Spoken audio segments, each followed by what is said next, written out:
नमस्कार। आपका अखबार के संग में आपका स्वागत है। मैं हूं प्रदीप सिंह।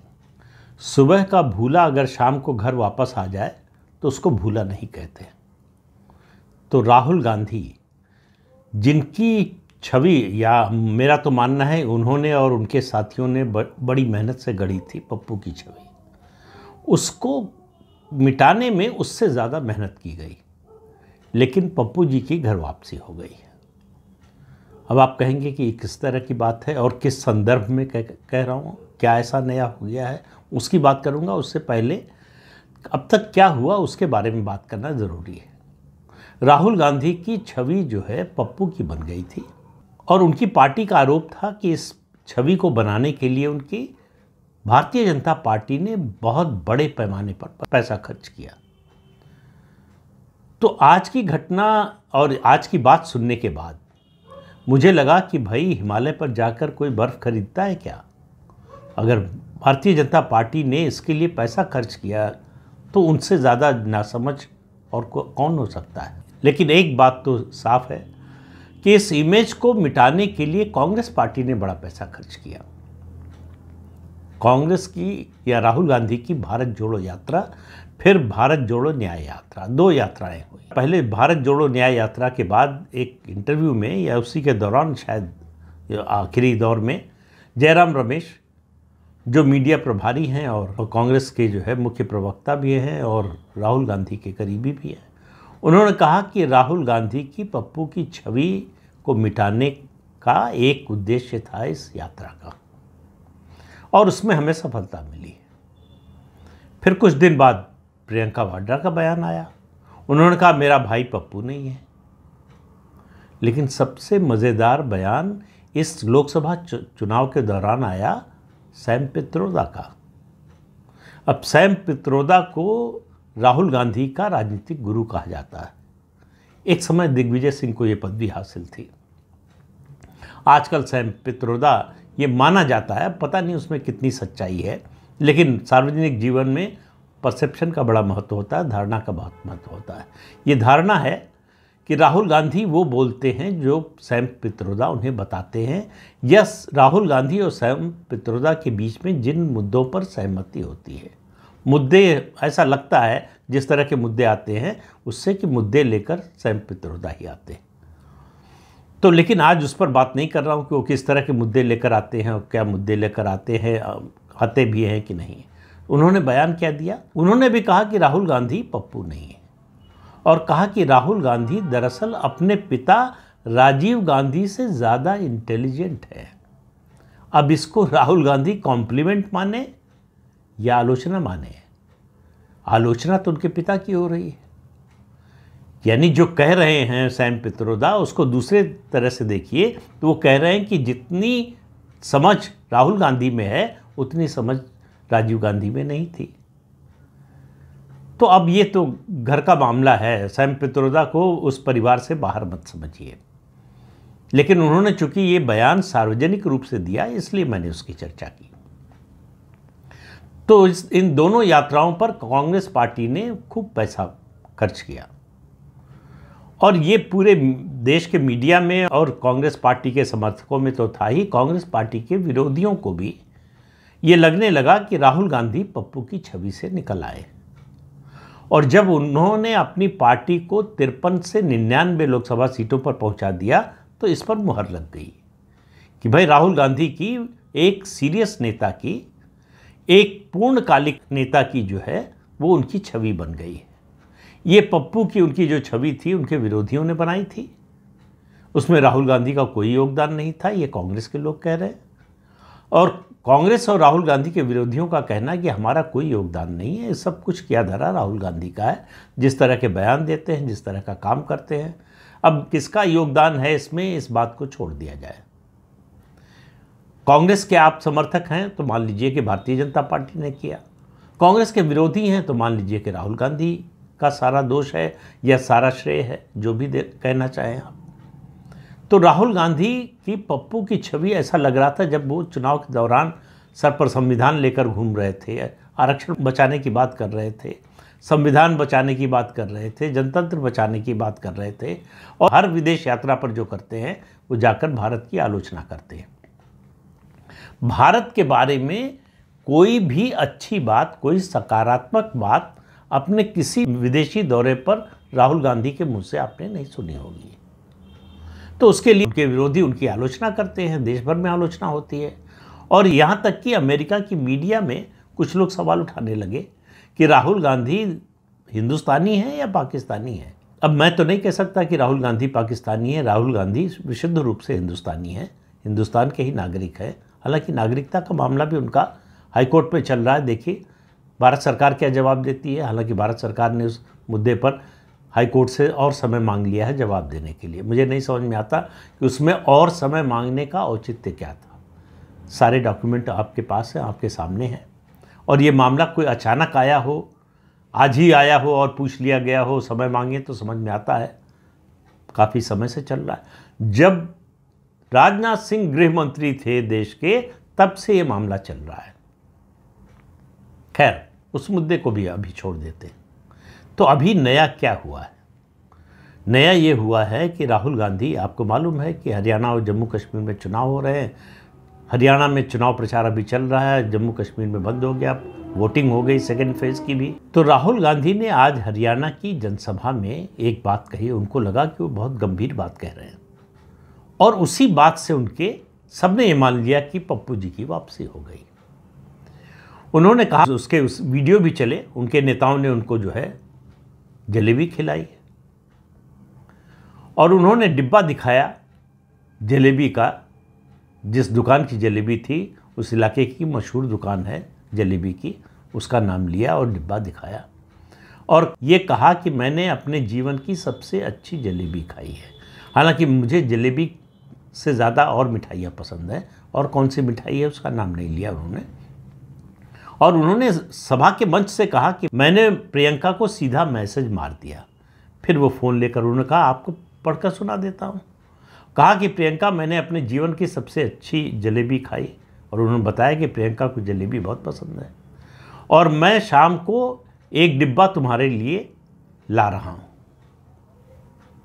तो ये बड़ी स्वाभाविक बात है भाई, अगर घर में भाई बहन या किसी परिवार के सदस्य को कोई चीज़ पसंद है, आप बाहर गए हैं, वो मिल रही है, तो आप ले जाएं, तो ये तो बड़ी स्वाभाविक बात है। राहुल गांधी के साथ समस्या क्या है? राहुल गांधी की समस्या ये है कि उनका जो मानस है वो भारतीय नहीं है। भारतीय समाज के माहौल में वो पले बढ़े नहीं। जैसे किसी पौधे को उसकी ज़मीन से उखाड़कर नई जगह पर आप लगा दें तो अक्सर होता है वो जड़ नहीं पकड़ पाता है। राहुल गांधी के साथ कुछ वैसा ही है। वो अब भारतीय बनने की, भारतीय दिखने की लगातार कोशिश करते रहते हैं और उस कोशिश में वो हास्यास्पद बन जाते हैं। तो और ये एक बार नहीं, बार बार होता। पता नहीं कौन उनके सलाहकार हैं जो उनको समझाते नहीं कि इससे आपको कोई फ़ायदा नहीं हो रहा है, लेकिन राहुल गांधी कोशिश करते रहते हैं। हिंदू धर्म के बारे में बोलते हैं और उसी से पता चल जाता है, साबित हो जाता है कि सनातन धर्म की उन्हें कोई जानकारी नहीं है, कोई समझ नहीं है। तो लेकिन आज के मुद्दे पर फिर लौट कर आते हैं। आज क्या किया? जलेबी का मुद्दा है। उन्होंने कहा कि मैंने कहा कि ये जलेबी जो है वो देश के दूसरे हिस्सों में, दूसरे राज्यों में भी जानी चाहिए, और देश में ही क्यों, ये विदेश में भी जानी चाहिए, अमेरिका में जानी चाहिए, जापान में जाना चाहिए। और उनकी बात सुनिए, उन्होंने कहा कि ये जलेबी जो है वो हरियाणा के एक व्यक्ति के खून पसीने से बनी है और उसने इस कॉन्सेप्ट को डेवलप किया है। तो जलेबी हरियाणा के एक दुकान में जो बिकती है, जो वहाँ की मशहूर है, वो उस व्यक्ति का कॉन्सेप्ट है। ये राहुल गांधी की जलेबी के बारे में समझ है।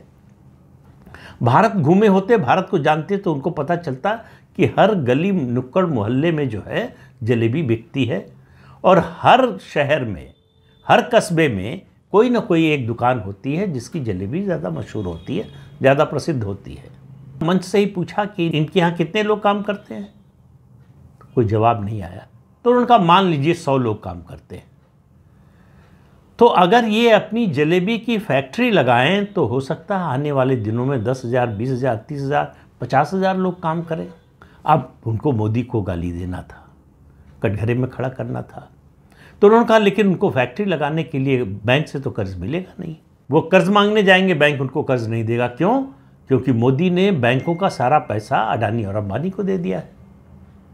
अब आप सोचिए, इस तरह की बात कोई ऐसा नेता कर सकता है, करने की सोच भी सकता है, जिसका सपना इस देश का प्रधानमंत्री बनने का हो, कि बैंकों का सारा पैसा जो है मोदी ने अडानी और अंबानी को दे दिया है और किसी को कर्ज नहीं मिल सकता। उन्होंने कहा उसको कर्ज नहीं मिलेगा। अब राहुल गांधी की मेधा आप पहचानिए, जलेबी वो फैक्ट्री में बनवा देंगे और जलेबी की फैक्ट्री लगवा देंगे। तो मुझे याद आया, बहुत पुराना किस्सा है, एक अंग्रेज़ आया था, पहली बार उसने जो है जलेबी खाई, तो उसने उलट पुलट कर देखा और उसने जानना चाहा कि इस जलेबी के अंदर जो सिरप है, यानी जो शीरा है, वो डाला कैसे गया इसमें। गनीमत है राहुल गांधी ने ये नहीं पूछा। अब उनको ये जो सहज बुद्धि होती है, कॉमन सेंस होता है और सामान्य जानकारी, कि जलेबी एक ऐसी मिठाई है जो देश के खासतौर से जो है उत्तर और पश्चिम में, विशेष रूप से हर शहर में, हर कस्बे में, गांव में आपको गली नुक्कड़ पर जलेबी बनती हुई दिखाई दे जाएगी। बहुत सी जगहों पर, बल्कि ज़्यादातर जगहों पर सुबह सुबह बनती है जलेबी। कुछ लोग दूध में डालकर खाते हैं, कुछ लोग दही से खाते हैं, कुछ लोग ऐसे ही खाते हैं। कुछ शहरों में शाम को बनती है। और अगर आप मध्य प्रदेश गए हों और रीवा गए हों तो वहाँ खोए की भी जलेबी बनती है। खैर, जलेबी पर बात नहीं हो रही है, राहुल गांधी पर बात हो रही है। तो जलेबी क्या चीज़ है? राहुल गांधी के लिए जलेबी नाम की मिठाई एक अजूबा है, जिसके बारे में उनको कुछ पता नहीं है कि इसकी व्यापकता कितनी है, कितने सहज रूप से ये उपलब्ध है। जो व्यक्ति ये कहे कि जलेबी की फैक्ट्री लग सकती है, आप मान लीजिए कि वो भारत के बारे में तो कुछ नहीं जानता। जो व्यक्ति ये कहे कि जलेबी की फैक्ट्री लगेगी और जलेबी का एक्सपोर्ट होगा, अमेरिका जाएगी, जापान जाएगी। जलेबी एक ऐसी मिठाई है जो तुरंत ताज़ा ताज़ा खाई जाती है। जो पसंद करते हैं वो भी ठंडी हो जाने के बाद खाना पसंद नहीं करते। लेकिन राहुल गांधी फैक्ट्री में बनवाएंगे, तो फैक्ट्री में कौन सी मशीन आएगी, कौन सा इक्विपमेंट आएगा जो जलेबी बनाएगा। अब जिस दुकान की जलेबी की वो बात कर रहे थे, वो भी अपना सर पीट रहा होगा। जलेबी की एक दुकान में 100 लोग काम करते हैं। पूरे भारत में आपको कोई ऐसी दुकान नहीं मिलेगी जहां जलेबी बनती हो, वहां 100 लोग काम करते हो। मिठाई की कोई ऐसी दुकान नहीं मिलेगी, बल्कि रेस्टोरेंट भी नहीं मिलेगा जहां 100 लोग काम करते हो। लेकिन राहुल गांधी की ये सब समझ में नहीं आता। उन्होंने ये देखा ही नहीं, उनकी कोई गलती नहीं है, मैं इसके लिए उनको दोषी नहीं मानता। उन्होंने ये सब देखा ही नहीं है। वो पैदा हुए प्रधानमंत्री आवास में, वहीं पले बढ़े। पढ़ाई के नाम पर जो है, जो सबसे अच्छी शिक्षा मिल सकती थी वो दिलाई गई। सेंट स्टीफेंस में उनका एडमिशन कैसे हुआ ये आपको मालूम है। उनके नंबर ऐसे नहीं थे कि एडमिशन होता, लेकिन उनको निशानेबाजी का एक्सपर्ट बताया गया और स्पोर्ट्स कोटे में एडमिशन दिला दिया गया। लेकिन एडमिशन के समय जो नियम है, उनका टेस्ट नहीं हुआ निशानेबाजी का। खैर, वो सब बात छोड़ दीजिए। उसके बाद वो विदेश चले गए, लंबे समय तक विदेश में रहे। और विदेश की भी उनकी कई घटनाएं, कई कहानियां हैं, उनका भी आज जिक्र नहीं करूंगा। लेकिन वो लौट कर आए और 2004 में वो गांधी परिवार की राजनीतिक विरासत संभालने के लिए चुनावी मैदान में उतरे। 2004 में पहला चुनाव लड़ा उन्होंने अमेठी से और जीत गए। उसके बाद सिर्फ एक बार 2019 में अमेठी से लोकसभा चुनाव हारे थे, लेकिन वायनाड से जीत गए थे, 2 सीटों से लड़े थे, इसलिए लोकसभा सांसद बने रहे। तो 2004 से लगातार वो सांसद बने हुए हैं। देश भर में उनकी रैलियां होती हैं और अब तो वो जो है पदयात्रा करके, उनका दावा है कि पूरा देश देखा है, और वो गरीब लोगों से मिले, आम लोगों से मिले। तो जलेबी की फैक्ट्री उनको कहीं दिखाई दी क्या, या उनको लगा कि शायद केवल जलेबी की फैक्ट्री हरियाणा में लग सकती है?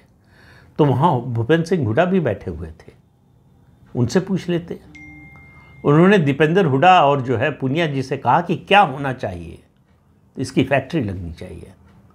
भूपेंद्र सिंह हुड्डा से पूछते कि भाई 10 साल मुख्यमंत्री बना के रखा तुमको और जलेबी की हरियाणा में एक फैक्ट्री नहीं लगवा पाए, किस तरह का काम किया? इसी बात पर उनको मुख्यमंत्री पद की दौड़ से बाहर कर देना चाहिए कि बताइए कितने नाकारा व्यक्ति हैं। इतनी अच्छी जलेबी बनती है, ऐसी जलेबी जिसको राहुल गांधी ने इससे पहले कभी खाया नहीं, उसकी एक फैक्ट्री नहीं लगवा पाए भूपेंद्र सिंह हुड्डा, तो उनको मुख्यमंत्री क्यों बनाया जाना चाहिए? तो जलेबी फैक्ट्री में बन सकती है, ये परिकल्पना, ये सोच, ये बात केवल और केवल पूरी दुनिया में राहुल गांधी कर सकते हैं। कोई विदेशी अगर आए, पहली बार भारत आया हो, पहली बार जलेबी खा रहा हो, वो भी ये बात नहीं कहेगा कि जलेबी की फैक्ट्री लगनी चाहिए।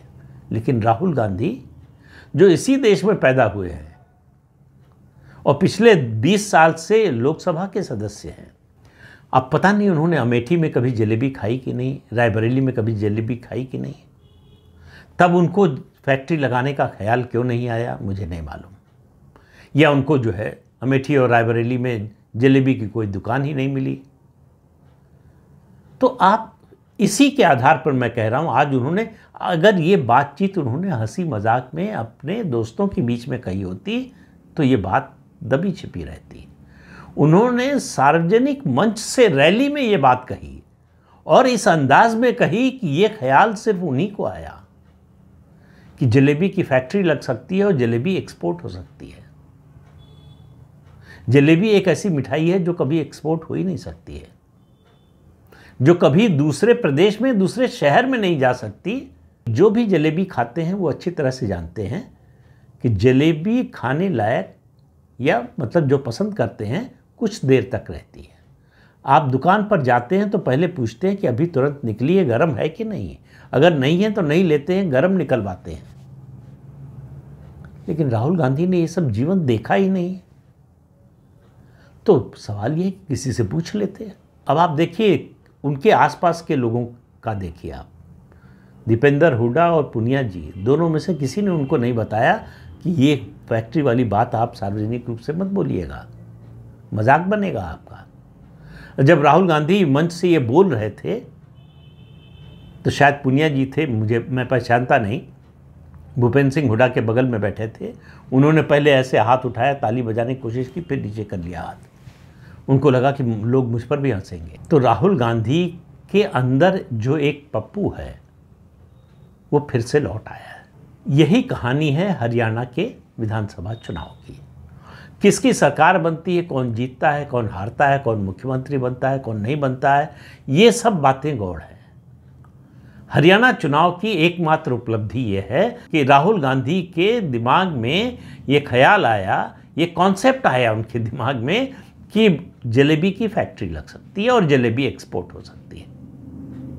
अब आप इसे हंसिएगा मत, देखिए इतना इनोवेटिव आइडिया है। इस देश में कब से जलेबी बनती है पता नहीं, कम से कम कई सौ साल हो गए।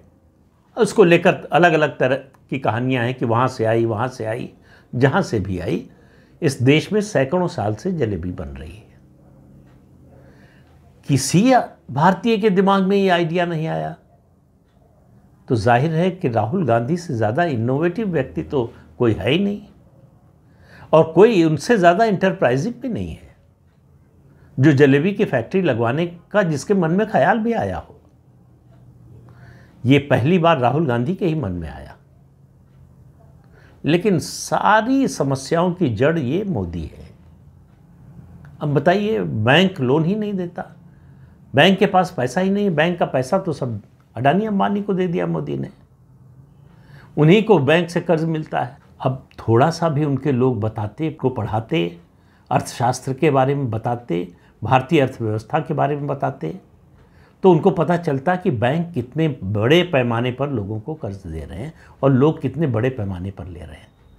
मुद्रा योजना के बारे में अगर उन्होंने सुना होता तो उनको पता होता कि कितने करोड़ लोग कर्ज लेकर अपना व्यवसाय कर रहे हैं, खुद अपना जीविकोपार्जन कर रहे हैं और साथ साथ ज़्यादातर लोग उनमें से दूसरों को भी नौकरी दे रहे हैं। किसानों को कितने लाख करोड़ का कर्ज मिल रहा है। लेकिन इस सब से मतलब नहीं है। ये सब अगर वो जान जाएंगे और इस सब को मान लेंगे तो फिर मोदी को गाली कैसे देंगे। तो उनका एक ही लक्ष्य है, अडानी अंबानी को ले आओ और मोदी को गाली दो कि मोदी ने सब कुछ अडानी अंबानी को दे दिया। ये उनका राग जो है वो टूटे हुए रिकॉर्ड की तरह से लगातार बजता रहता है और उनके चेहरे पर कोई शिकन नहीं आती कि मैं जो बोल रहा हूं वो सामान्य समझ वाला आदमी भी समझ जाएगा कि बिल्कुल गलत है। पप्पू होना इसी को कहते हैं। जब आपकी समझ का स्तर यहां चला जाए, यहां पहुंच जाए, तो समझिए कि आपका पप्पूकरण हो गया है। तो देश में जितने पप्पू हैं पहचान लें, उसका लिटमस टेस्ट आ गया है कि कैसे पप्पू की पहचान की जाती है। तो खुशी मनाइए कि पप्पू की घर वापसी हो गई है। तो इस अंक में इतना ही। अगले अंक में फिर मिलेंगे किसी नए मुद्दे के साथ। तब तक के लिए अनुमति दीजिए। आपसे अनुरोध है कि चैनल देखिए, शेयर कीजिए, लाइक कीजिए और सब्सक्राइब जरूर कीजिए। नमस्कार।